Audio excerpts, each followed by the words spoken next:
Mga apo. Oo, yung pinaka-namimiss niya. What about the performance of your vice mayor na apo din? Yeah, ma'am. Ay, tatawid pa pala tayo. Oh, wait. Teka lang po. Sorry. Sir, what about the performance of your vice mayor na apo din niya? Was that No, just ask about Davao in general. How is it? Sabi ko, wala, it's okay. Relatively, could be better than anywhere else in the Philippines.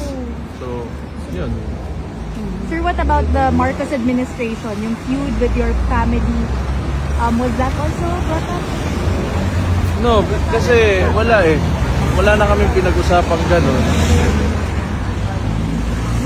All we talked about was the midterm elections and the results of the midterm elections. So that says it all. Parang nandun na yung lahat ng kailangan mong malaman about the Marcos administration because they did not win in Davao and they put so much money in, invested so much in Davao City. So that says a lot already.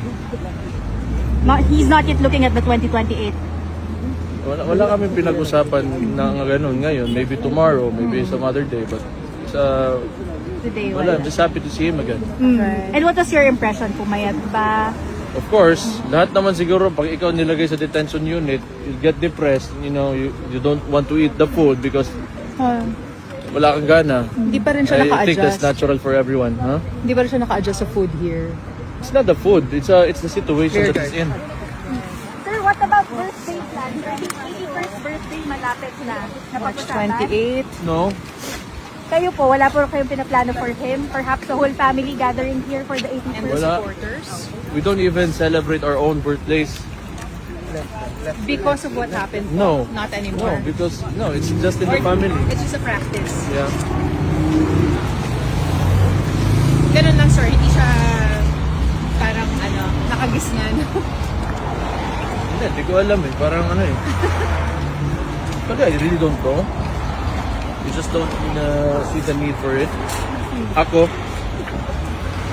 Mayor, were you able to talk about the decision of your sister? wala.